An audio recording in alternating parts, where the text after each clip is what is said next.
So, hello everyone. Ari, can you see the picture and hear me? Yes, we can Okay. see you and hear you perfectly. Perfect. Hi everyone. So, thanks to you for being here. My name's Philip Singham, your host today. Let's start with a little intro to our DYCE Espresso today about the DYCE API Connector for Dataverse. First of all, we are sorry, Philip from DYCE can't be here today, who was announced for this Espresso also as co-host, but he sends out best regards to all of you. And if you have questions after this Espresso, we will come to them. You can type them into the chat, and we will answer them right after the presentation. And this webcast will be recorded and be sent out to all of you. So if you want to rewatch it or something like that, don't worry, we got you covered. And now, as I already said, and as you already know, we want to talk in this DYCE Espresso about the API connector for Dataverse. But first of all, let's get our espressos. I hope you already have yours. I already ordered mine, and it's already coming. Thank you, James. Perfect. Thank you very much. Yeah, I love my espresso in the morning. So let's jump right into it. What do we want to see today? First of all, I will give you a little introduction to the DYCE API connector for Dataverse. Then we will have a live demo in the system, and at the end we will have a little wrap up, and we can come to your questions. And so let's start right in. What is the API connector for Dataverse, and why do we need it, and how does it work? First of all, some of you may know Site and maybe also use it. It's the ERP monolith in the on-prem world. Nowadays, as you know, we went into the cloud where we live the approach of best of breed. And in that world, we use Business Central Standard as our ERP system, on top of which we have now our DYCE apps for the IT branch specific processes, which are perfectly integrated into the Microsoft Business Central database. On top of that, we have Azure DevOps for software development processes, and we have also the integration into the Atlassian world with Jira Service Management and Jira Software. So we have this best of breed approach where we have for every process the perfect tool. But as you can see here, still missing the CRM part.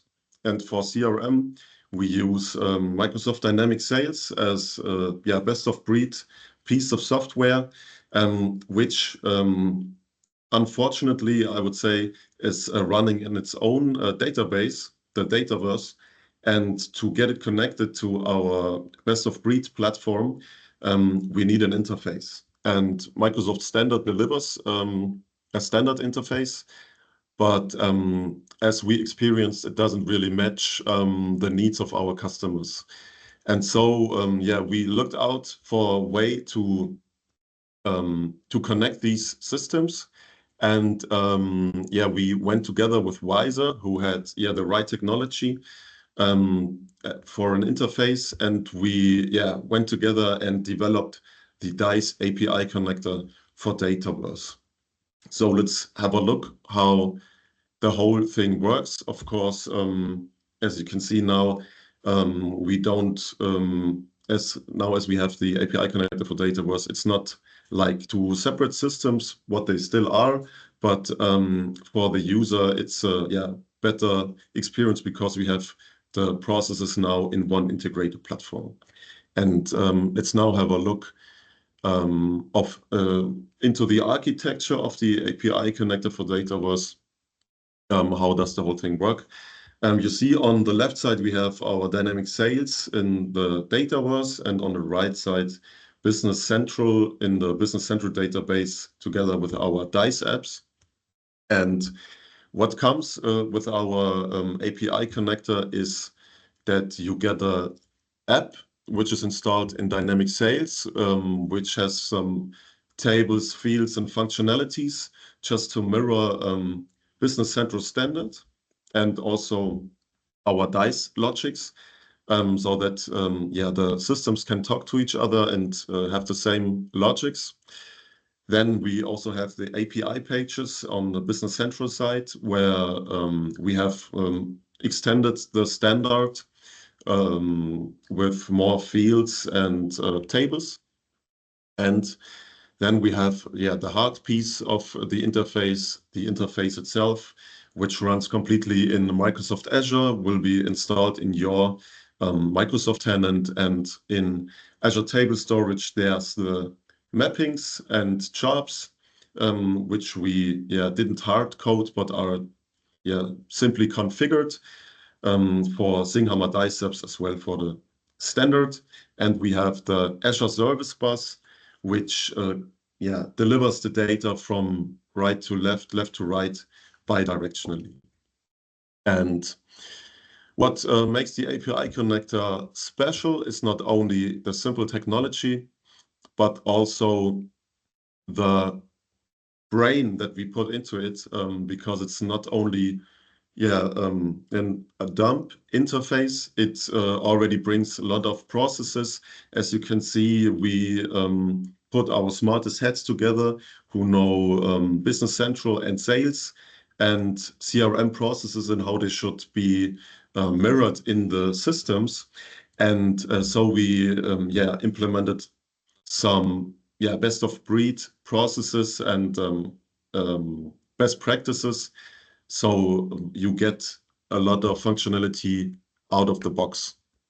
And what comes next is that we will now have a little look into the system, and I'll show you some things that we implemented and explain some things about. So first of all, you can now see we're in dynamic sales, and I will show you some tables that we implemented on top of the standard with our app. First of all, I'm sorry we didn't manage to get everything translated to now. So there's some German words still in it, but I'll explain everything in English. So we're looking at the tables that we implemented. You see that we have salutations from BC, which are special in Business Central, and we wanted to mirror the same thing in sales. And so they already know each other, and when we sync the data, you don't have to type in something manually. The data sets are just entered into the systems with the same logic, not only regarding salutations, but also with, for example, the countries, which already have the right codes and mirror the Business Central logic. Same thing also with the positions, where we have that kind of organization level in Business Central, and in sales we more like have the real job description from the business card, just to address those people. And same thing with languages, for example, and also the salespersons, which are matched via email address. So we have the salespersons from Business Central, which can already be entered in sales, and they will find each other. And the big advantage of this is that you don't have to do manual work when you sync data sets. They will just be there, and everything works fine. So let's have a look at accounts, for example. I will get in a new one and explain you some things. Maybe we have the DYCE Espresso GmbH. I will sync it right away. As you can see, we have this button on the right side where you can sync, you can start the sync to Business Central. We also have the contact number in here on the right side, the vendor number and the customer number. And they all get filled as soon as the contact is in different states that it can go through in our various processes. So what else do we have? We, of course, have the logics that I just explained with language, country, positions, and so on. And we can now have a look at an account that has already been converted to a vendor, for example. Let's have a look into the Smart Publisher, where you see also a new logic that we implemented, that these fields are locked completely, not only on the right side where you now see the vendor number, but also here the relevant fields to financial department. So as soon as we have a customer or a vendor, these contacts and infos are relevant to our financial department. And we as salespeople shouldn't be allowed to change these data simply without somebody checking. So we have these fields locked, and I as a salesperson don't have to be worried to do anything wrong and cause any trouble. On top of that, we have just all these other BC logics that we mirrored in the system. And by now, we can go back to the account that I just entered. I guess it was Espresso or James. And it should already be synced to BC. As you can see, now it has a contact number from BC. And we will look right here when we're now in Business Central. I filter it downwards. You see we have the Espresso contact directly in Business Central, and I can, for example, enter a mobile phone number, and it will be synced right back. So what else do we have? We, of course, also have the contacts, which can be synced, and basically have the same logics that I just explained with the button of sync to BC, yes or no, with the contact number, the salutations, countries, languages, and so on. And it's all going the same way, bidirectionally, and works very fine.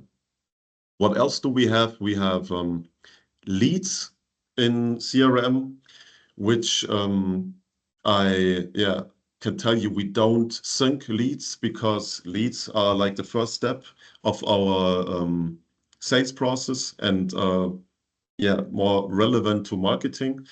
And we don't need them in the ERP system. So we don't sync them to Business Central, but what we sync are the opportunities. And we can look into one right here that I prepared. So this is the opportunity, where you also see we have this sync to BC. So the opportunities also get synced, and the sync can be done manually. This counts for all data sets. It can be manually, but we can also make it automated by, for example, the probability. When we say it's at 75%, we always want to sync it to BC. We can sync it, or what's the most common use is when we're in the stage of proposing, that we want to write a quote for the customer or for the opportunity, that we sync the opportunity to Business Central, and we can write the quote in Business Central. And that's what we recommend, and what the interface also is made for. We write quotes in Business Central because there's so much logic in DYCE and Business Central handling products and the different services and recurring billing and all that stuff, that we don't want to rebuild it in sales. We want to just sync the quote to sales. And that's why we have the quote right hanging in the opportunity. As you can see, we have one in here, and you can just go into it and see what products you offered and what amount and what it's depending on, and to which data sets it refers. And that's not only with opportunity quotes, but it's also with quotes that you just made in Business Central. They can all be synced to sales. Exactly. What else do we have? You see right here, it's Leistungsgegenstände. That's still the German word. It's from site. We know it as the installed base. Right now, it's called the subscriptions or services, and we can have a look right into one. You can, why do we sync them? We want to see what our customers bought. We want to know what installed base do they have, what products do they already use. Right here it says hardware. In a better example would be, for example, iMac or MacBook Pro, and you want to know how many they have of it, and you also want to know which service commitments you sold to them. So, for example, here it's maintenance, but it could also be a managed service, a subscription, a license with all the relevant data you have in here.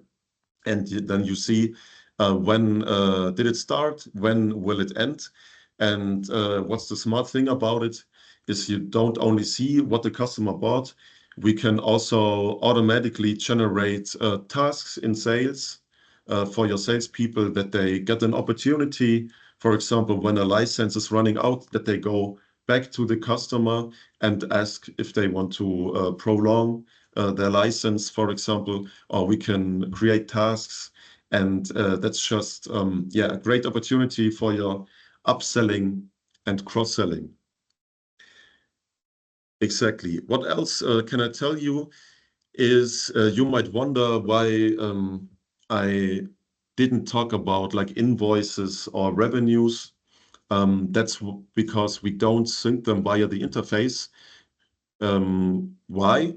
That's because normally I, as a salesperson, don't want to really look into the data set, which thing was bought when, and which invoice is still not paid.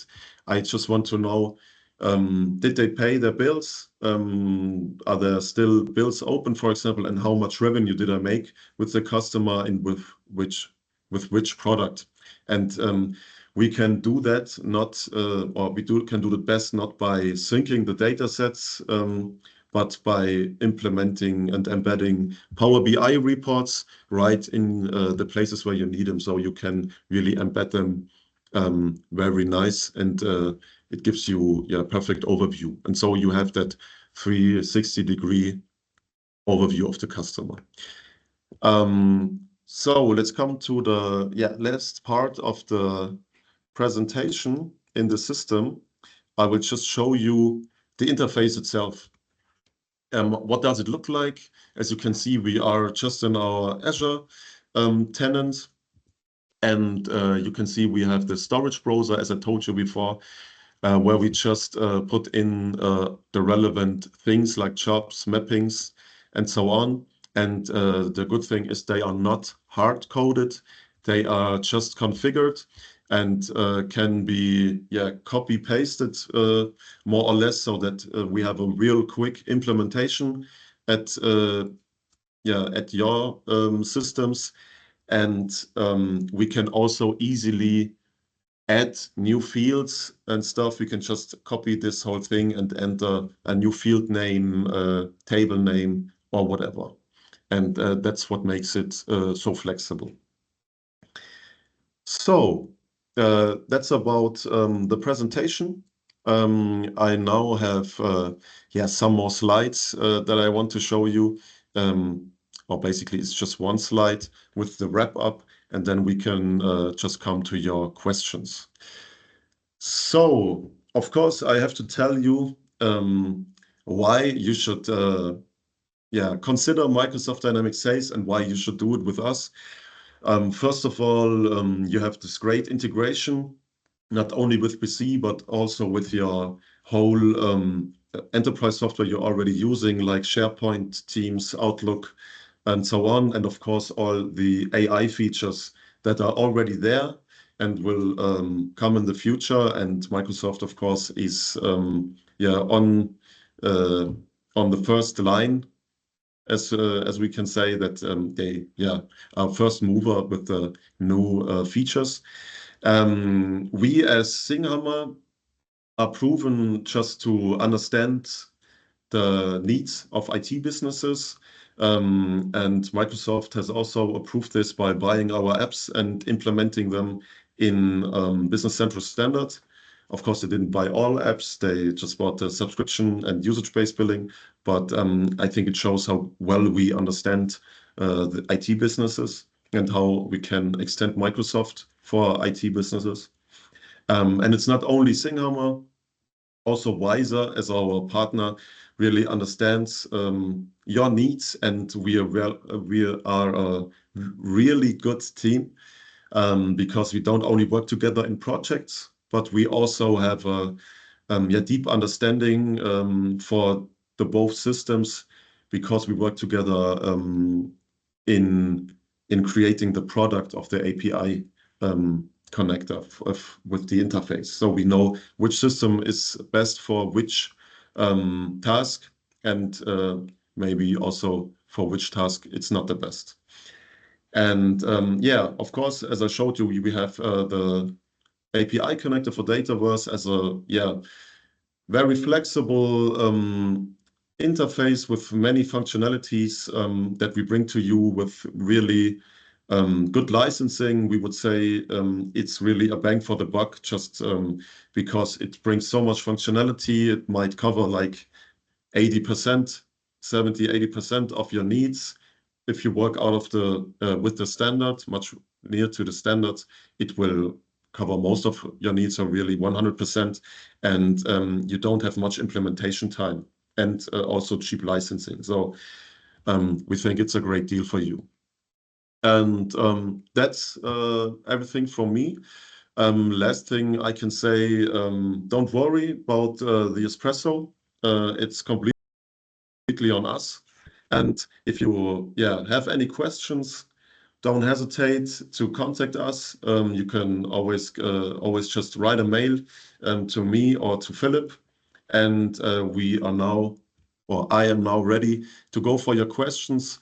First of all, or maybe last sentence from me.